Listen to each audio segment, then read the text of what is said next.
Brady Lewis. We are here tonight with Brady Lewis, the great trumpet player from East St. Louis. Tell us a little bit about your musical background, bro. I mean, there's not really much to tell, man. I'm, just a guy around the city. I love to play.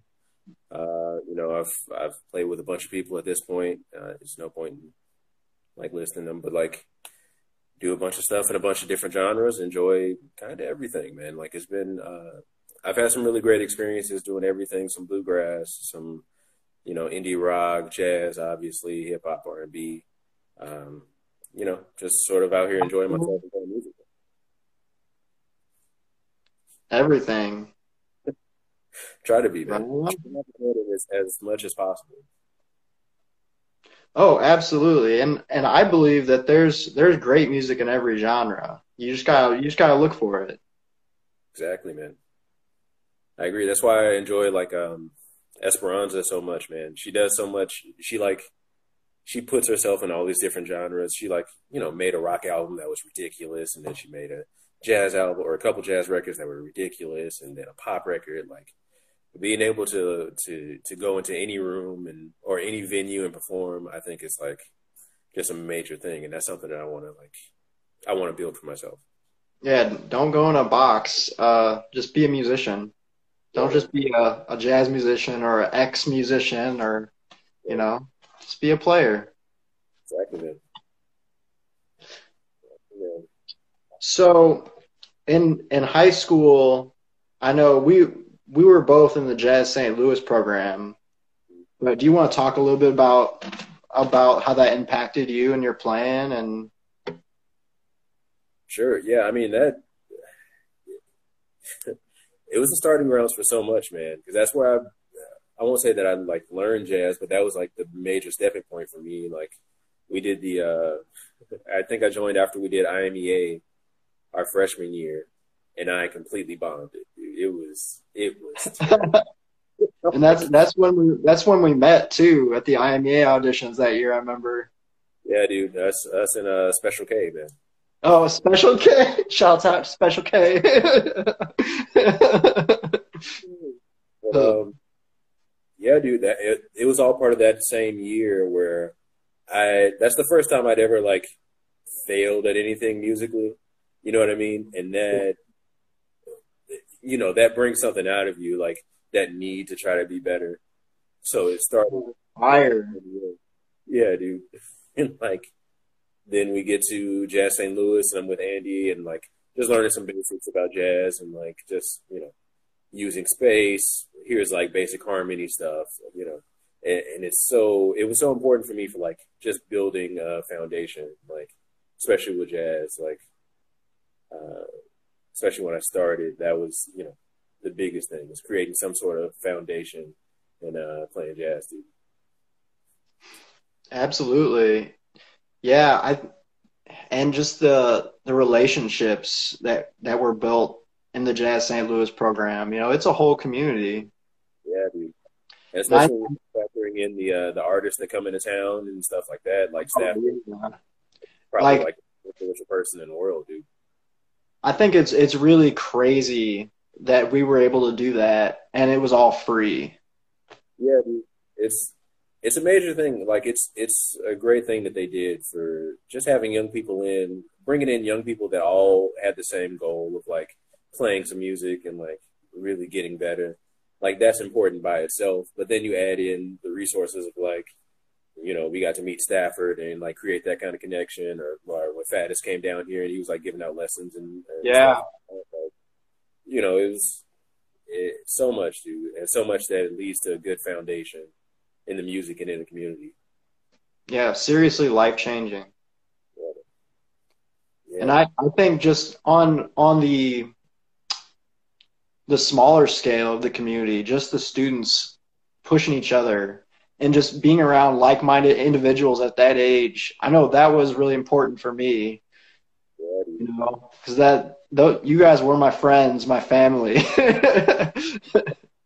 Well, no, dude, but that's a real thing, man, and it's led to a lot of like how the scene works today too. Like, it's well, I won't speak on that, but like A lot of it's sort of the same sort of dynamics are happening now, especially with the younger generation. Like they've clicked up in a way that's good, where it's not, not like Bad Girls where you can't sit with us or something like that. It's like this community of people who are all working and getting along. Like that's, I won't say it's a new thing, but it's a breath of fresh air for sure. Definitely, definitely. That's super important. Super important. I think that was the best part of like even our time in Northern together. Like it was, for the most part, that's what it was. It was, just a community of people who were all just working together and like, or working separately and then coming together and like in a way that wasn't like driven by ego or anything like that. Just Yeah, no, it was all just about having fun and playing great music. yeah, man. Camaraderie. Yeah, man. It's a lost art. It really is. It really is. And it's unfortunate. People need to realize that we can work together and create more than anyone can do on their own. Exactly. Yeah, man.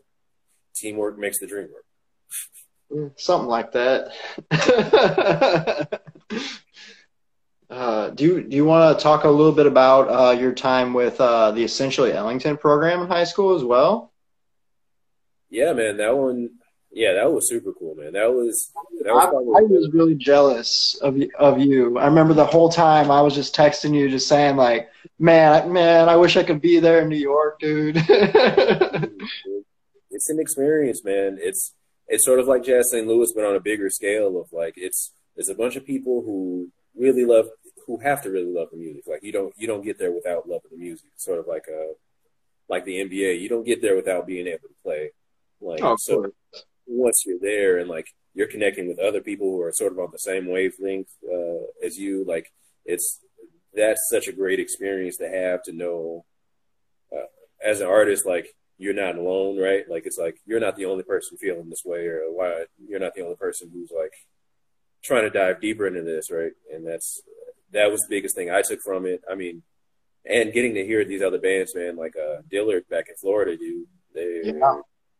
they were monsters. Like it was, it was not like, and it's good to have that sort of that kind of comparison, right? Where you look at like, where's the top band? Where are we? So how can we get to that kind of level? Not that we want to copy them musically, but how can we get to that same level of either like expression or cleanliness or anything, just like what they do as a band and how we can get to that level. It was super good for us to have that, you know what I mean? Yeah, yeah. I remember you guys were working really, really hard too. Long rehearsals. Yeah, dude. Long rehearsals, long days, like just practicing. We used to do like extra sectionals and shit, prep stuff. Sorry. It's all good. Dude, just that time was crazy. And that's when you like,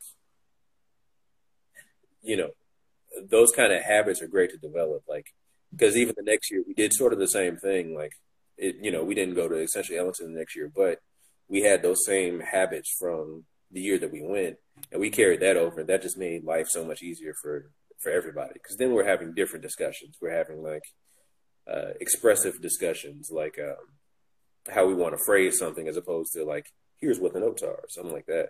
Yeah, Um, no. At that point, that's all a given. Yeah, and you can really dig in. yeah, exactly, dude.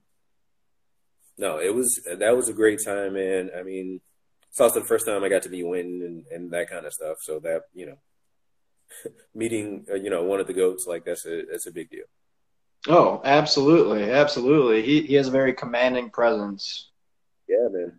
And it's something you don't see until you're in the room. Like even when he's performing, like there's something, and the thing we're missing nowadays is like live music and like how somebody portrays themselves on stage, and when they're like really in their element that you don't really see through a YouTube or something like that. Yeah, And or even listening to just the CD or anything. Like the live experience is so important. yeah, dude, I there's something would like I would say that everyone, no matter what kind of music you like, everyone should experience one orchestra concert in their life. 'Cause it's yeah, dude. powerful. You wouldn't think it's so powerful, but it's powerful.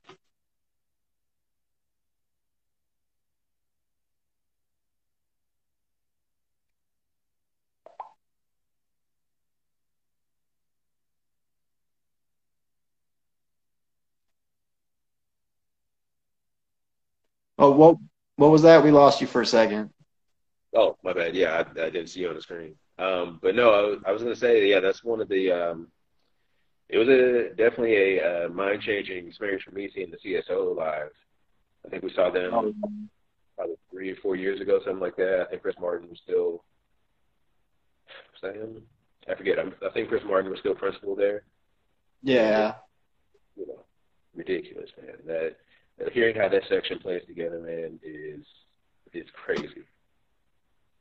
Yeah, I mean those like to get a symphony or orchestra gig, you really have to be like just so precise. Yeah, dude, and especially on that level, like you talk about, like Chicago, New York, The LA. major city ones, yeah. Yeah, dude, like it's a different animal, man.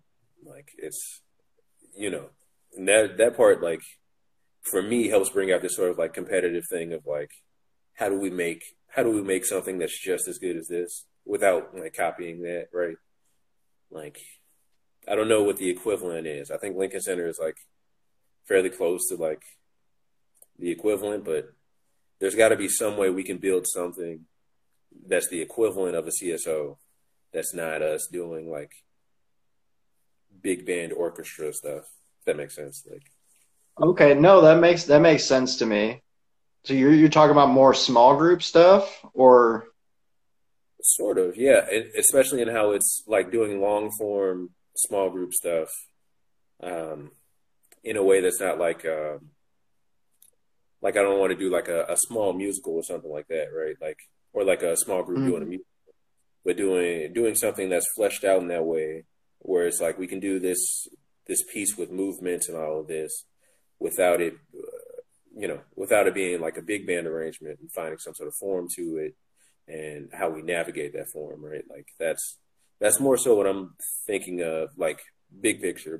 Like what I'm thinking of is like finding a way to like weave between forms in a longer form song, right? Like something to the point of like a classical tune where it moves between things. But multi movement pieces, right? Yeah. yeah, exactly. Nice. Even within the piece, yeah. So is this something that you're experimenting with right now in your compositions or Not not as much because what I want to do with that is create this sort of like musical shorthand, right? Where we can, or like a musical cue to help get us through a form, right? As opposed to having something already locked into place. That's sort of what I want to do with that big, at some point. But right now, I'm still developing what what I want everything to sound like, and then how it moves naturally, like to my ear, and then I want to switch that up to sort of jumble it, I guess. Not jumble it, but like rearrange it, but in a group context. cool? Yeah, yeah, we're getting. I've met a couple people who do something like very similar. Like there's a vocalist in the area who sort of does it, and luckily, like they work behind a keyboard, so it's a little easier to navigate. You can navigate a lot better from a piano position versus a Yeah. horn. Um, but I'm seeing people do it already, not in like a long form kind of showy kind of sense, but like I think it's a really cool idea and a cool concept to sort of like build from long term. It doesn't need to be like next year or something like that, or whenever we put out a record or something. No, yeah, kind of a move away from just like the standard song form that people are sick of at this point, just playing the melody, extended improvisation section, closing melody, next Right. song. I feel like that's just kind of what so much is these days. Well, I want to move away from like standards culture, period. Like, I Yeah. mean, like, or that's not the word. Like jam session. Did I say that right? Yeah, jam session culture, right? Like where we're gonna show up, we're gonna play this song, hope you guys like it, and we're not gonna put any more thought into it, like even along the lines of an arrangement or along the lines of doing original. That's my big thing is we're always gonna do. If it's my show, we're doing multiple originals. Like that's just how it has to be, right? But Dude, that is exactly how it's got to be to keep things interesting for yourself, the people on stage, and the people watching. That's something I'm huge on, just original music. yeah, dude, we have to. That's the only like that's what like when we look back at that sort of like golden era, that's what they were doing. Like that's where these standards come from. It's like they're ripping pop songs and putting them in the context of whatever jazz is saying right now, right? So it's at some point we have to do the same thing. Like so we have to look at the like something I'm working on right now is this collection of like reharmed and refilled pop tunes, right? Like Hmm.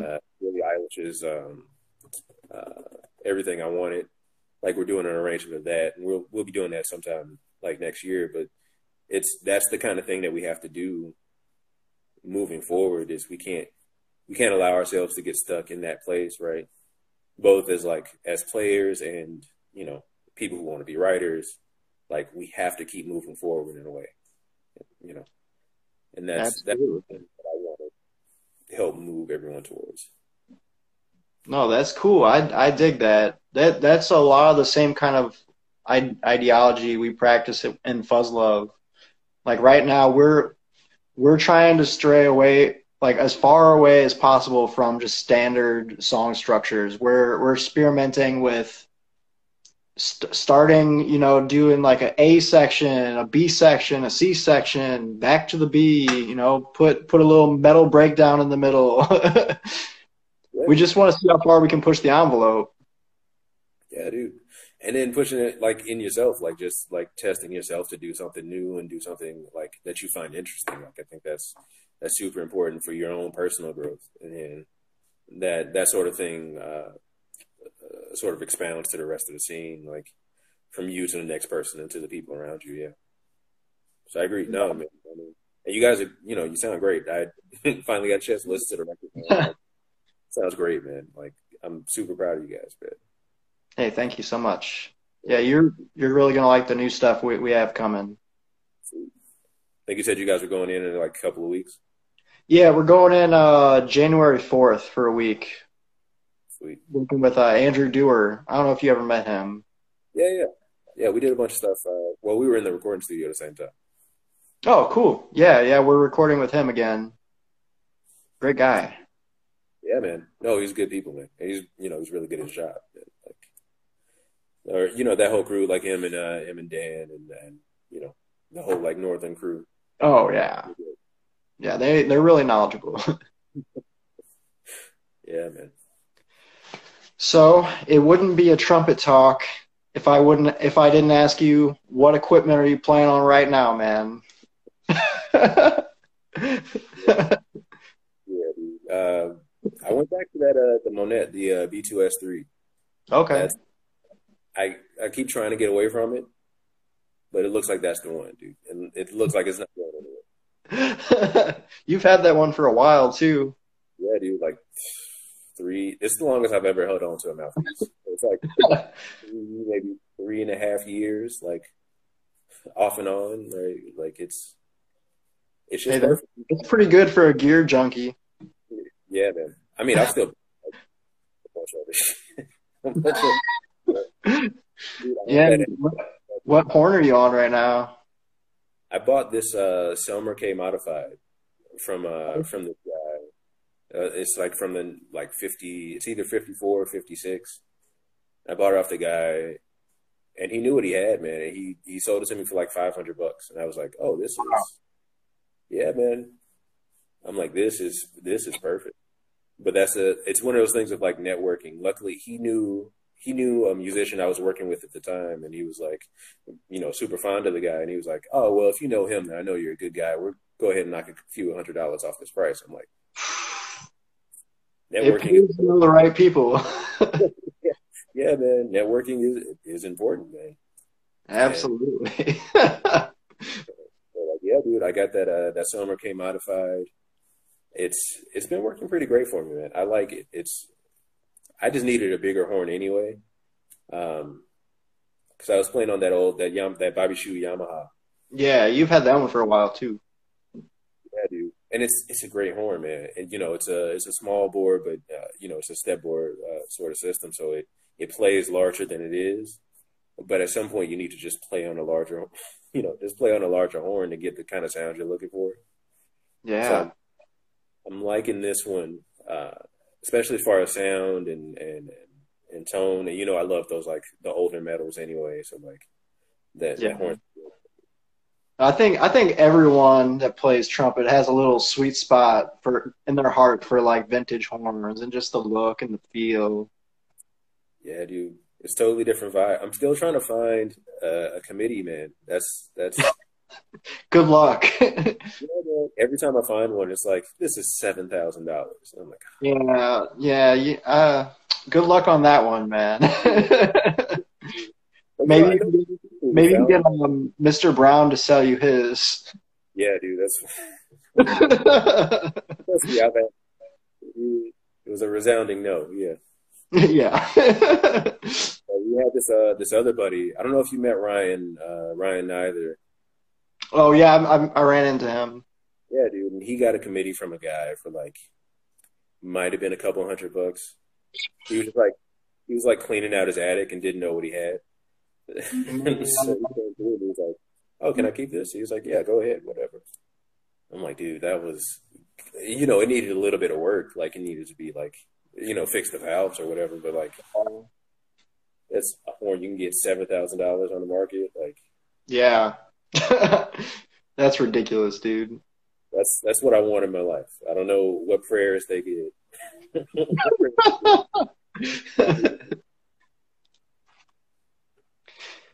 So right now, what are some of your views on practicing trumpet, and what are some things in your current routine?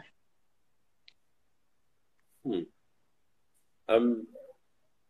I'll start with the second part of that. Like my routine now is I'm doing a lot of buzzing. Like one because I don't have a lot of time to be on the horn. So like when I show up to the horn, I want to already be ready and ready to go. But like I've taken a new love for mouthpiece buzzing, getting towards that absolute buzz that we were talking about with Sean Jones. Like it's which is so it's been so frustrating, but like it's been super good for me as far as like clearing up my sound a bit, and sort of helping to make the horn resonate like the way it's supposed to.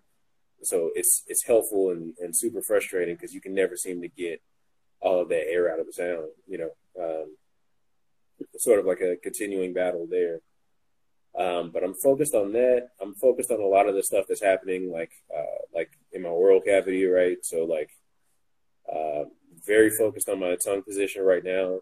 Because what I Mhm. noticed is in an effort to try to like get as darker, deeper sound as possible, I was dropping my tongue all the way to the bottom of my mouth, which was making me work a little bit harder for articulation for one, and it was making the sound kind of dull. So like I'm experimenting with different levels, and right now I'm sort of liking if I have my tongue right near like the top of my teeth, right? That's seeming to be the sweet spot. Um, that's making playing the horn like the air is moving a lot quicker, so it's made playing through the registers a little bit easier. And that's been my main focus now. I mean, the other parts of my regimen are like once we do mouthpiece buzzing, just making sure we're getting this together. Do long tones, probably 10 minutes in the morning and then 20 minutes at night. It's sort of minimum. Uh, Scale studies with just me basically running through my scales, like, and Mhm. that takes up a good amount of time. Like, I got this Yusef Lateef book where it's basically just all scales from beginning to end. So I'll go through that and just run stuff for like a few minutes after I go through my major minor, uh, harmonic minor, diminished, augmented, stuff like that. Once we do that, then I go through that book, pick one, and then that's what we're gonna run through for the day. Um, and then I'm off and on with transcription at that point. I was, I did the whole beginning of this quarantine, right? I've been doing. Roy had been on my mind heavy, or like he'd been on my heart heavy. So I was like, beginning of that Parker's Mood record, and like I ripped most of that record already, and like just making my way through that. Like you know, he was so great, and like that particular record is some of my favorite trio playing. Oh, dude, yeah, that record is great, man. Dude, just from the way like, and the thing I appreciated most about Roy was how he put together a set, or how he put together a record, and like the way that record is put together is great. Like obviously his playing is great, and it's only so like it's only so bad a record can be when it's Roy, Christian McBride, and Steve Scott. Like there's Yeah, I mean, right? like they'd have to actively work to make that record not great. But like the way Yeah, he pieces them together and the arrangements on that one, just take that record to another level, man. So yeah, he was really young on that one too. yeah, man, that's the crazy part, man. That young Roy stuff, like even that, and like Tenors of Our Time, or any of the Approaching Standards records, like were like peak Roy or peak jazz Roy. I Yeah, think Roy is probably like RH Factor, yeah, Abstractions record probably. But yeah. I really always wish we could have got one more RH Factor record, man. yeah, Just one. yeah, man. I'm trying to think. I was into Quentin, man. Quentin Coxon. Oh yeah. I was studying him for more so for the writing stuff. I didn't realize already how much stuff I had like I'd stolen from him. And then I was sitting with his record, or the last record, Current, for probably a solid 3 or 4 weeks, something like that. And like his playing on it is ridiculous. The way he sets other people up, like as far as the writing, which I think is probably like the most important part of writing or being a band leader, is like how you set other people up. And like that record is ridiculous. And then he just put out another record a couple of months ago, and it's a beautiful record, man. Like it's been my favorite thing I've listened to through quarantine. Like it's just a beautiful record. And then but that's what I was mostly stealing from, when I was like transcribing, is Quentin and Roy, man. Those were my guys. Those are good guys to check out. No, you Yeah. you were saying you really like setting up people with composition. Do you write for specific players in mind? Oh yeah. Or like I sort of. So I write for like an archetype of player, right? So Hmm. if I know I have somebody who like they like to do they like to play a lot of notes, right? So I'm writing something specifically with them in mind, to where like uh sort of like how Wayne sort of wrote, or how I interpret Wayne Shorter's writing, where it's like it's open, but you have the option of just playing bebop all the way through it. Like it's still very functional harmony or you can make it functional harmony, so where you can play all the way through it. And if you want to be a notes guy, that's perfectly fine. Or if you want to have the space to like, uh, you know, play just a simple idea and move through it that way, or like modally, I guess, like you have that option. So I tend to do that a lot.